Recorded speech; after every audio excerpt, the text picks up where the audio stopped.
The Mr. Man on Holiday by Roger Hargreaves. One year, Mr. Happy was sitting at his home in Happyland when he had an idea. He smiled. What a good idea. He grinned. What a splendid idea.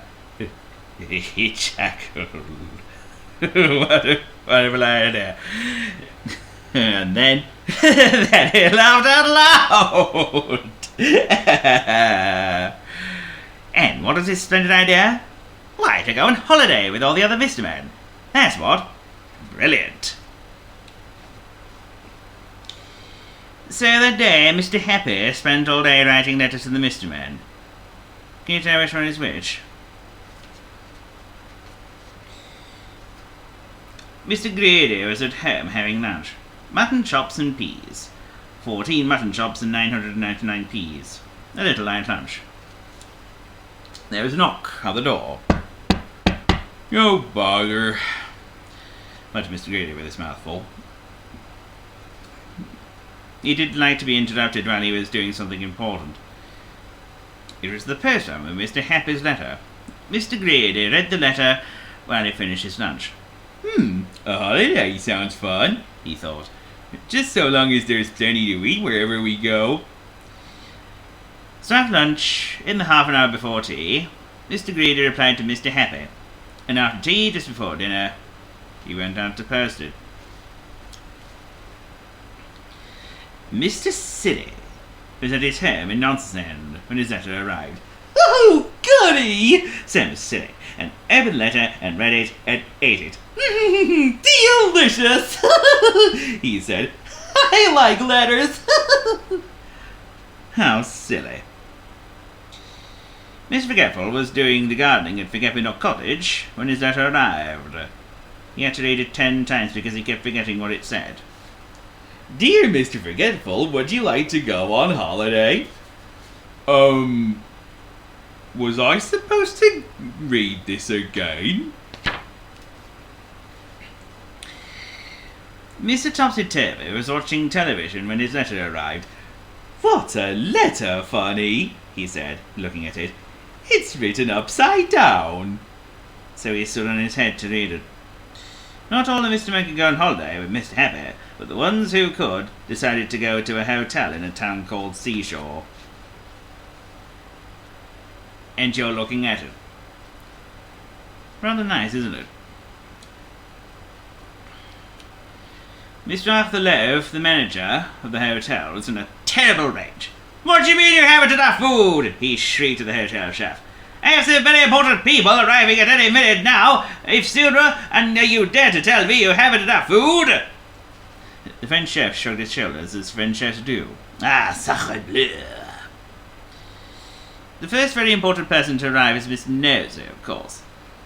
"Good day to you, sir," smiled Mr. Arthur Loaf, smartly. "Welcome to Seashore." And he ushered Mr. Nosey upstairs into his bedroom, which took rather a long time because Mr. Nosey kept stopping and saying, "I wonder what's in here," poking his nose into every bedroom. And that day, the rest of the very important people arrived. Mr. Silly was pushing a wheelbarrow. "So much easier than walking," he explained. How silly. "Good afternoon to you all," announced Mr. Arthur pompously. "Welcome to..." All the Mr. Ed looked at him in amazement. "Welcome to..." Mr. Tickly. He was tickling him.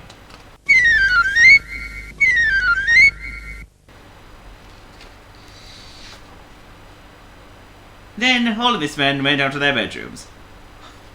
"Ha! What a ridiculously tiny bedroom," complained Miss Appetite, "compared to my enormous one at home in my enormous house with its enormous garden in big town."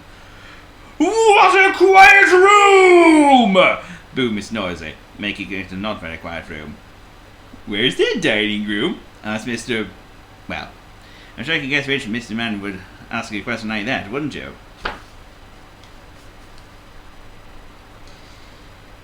Mr. Bounce was very excited to be on holiday. He rushed out of his bedroom door to explore.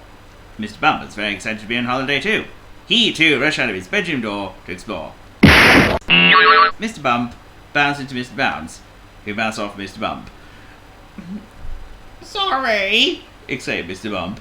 Hey, it's my fault! Ow, ow, ow, ow, replied Mr. Bounce. And they went off together to explore. Mr. Noisy also decided to explore. He opened his bedroom door. Crash! He closed his bedroom door. Bang! He went upstairs. Clump, clump, clump! Mr. Arthur Loaf was in the dining room. Mr. Noisy opened the dining room door. Hello! He boomed. Mr. Arthur Loaf nearly jumped out of his skin. No!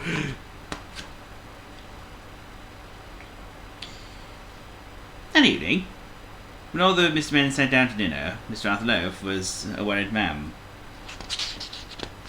Gentlemen, he announced, I'm sorry to say that my fool of a French chef didn't order enough food today. What? Exclaimed Mr. Greedy. Typical, sniffed Mr. Uppity. However, went on Mr. Loaf, my fool of a French chef did manage to make one thing. And the French chef staggered in carrying an enormous cake. Mr. Greedy's mouth turned from down to up. Cake. Ah. Better than nothing, I suppose. Said Mr. Greedy, eyeing the cake. Shall I cut it? And without waiting for an answer, he cut a slice. I'm surprised you didn't cut yourself a bigger slice than that, said Mr. Uppity. Yes, it is a bit small, isn't it? Replied Mr. Greedy, as he took his piece of cake. Not the slice he'd cut. But what was that? Delicious, he said, wiping away a crumb. And if nobody wants that last slice, I'll finish it. And he did. And the rest of the Miss Men went to bed, hungry. I was looking forward to that. Oh well, I might as well go and eat mud. Trust you to say that, silly boy. But after that, the holiday went splendid there. The sun shone every day. In fact, it shone so much every day, Mr. Nosey got the end of his nose sunburned. Ow! And Mr. Dizzy went out for a swim, but the tide was out. Gosh, this sea is yellow and dry.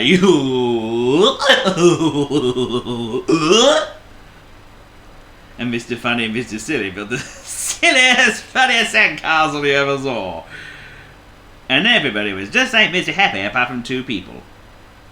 Mr. Uppity, who grumbled all day and every day, miserable old Uppity, and Mr. Arthur Loaf. You see, every time Mr. Tickler saw him, he tickled him.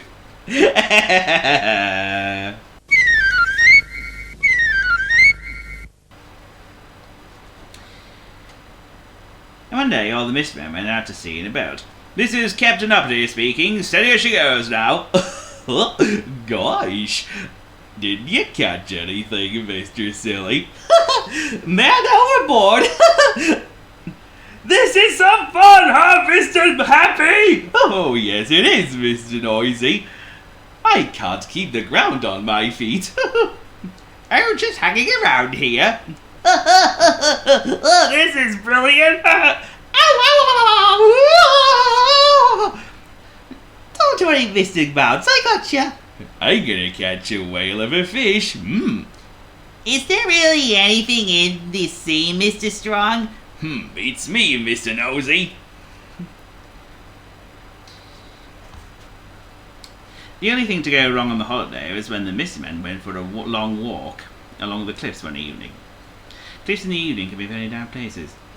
Oh gosh, I'm frightened, said Mr. Dish in a small voice. Nonsense, said Mr. Strong in a strong, brave voice. Fiddlesticks! Boomed Mr. Noisy in a boomy, noisy voice. Ha! Poppycock! snorted Mr. Uppity in a snorty, uppity voice. Follow me!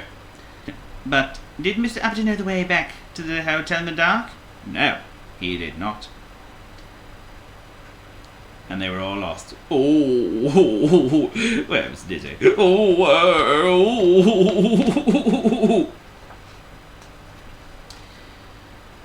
Eventually, it was Mr. Grady who rescued them.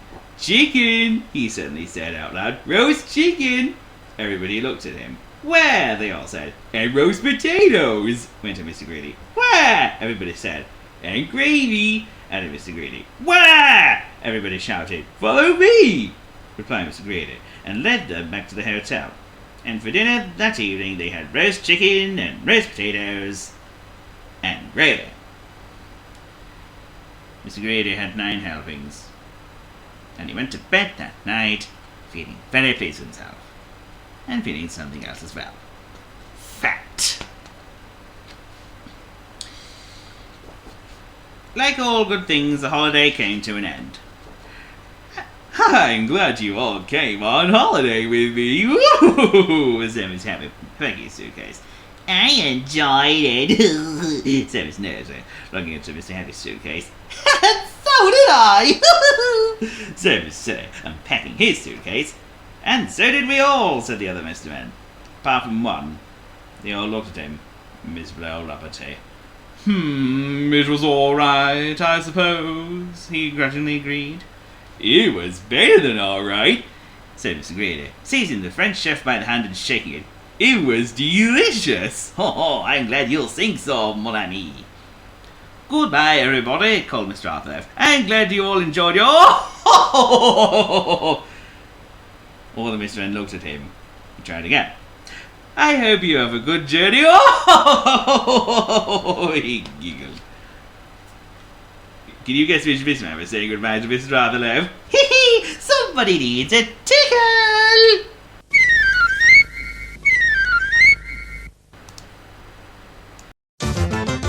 Mr. This and Mr. That are dropping by for a friendly chat to show you round the Mr. World. Who knows when you're gonna meet that funny little fella with the small round feet? Don't you know they're all about you? Climb down, sit down, pull up a chair. Can't you see the Mr. Men are everywhere? You must not miss your friends, the Mr. Men.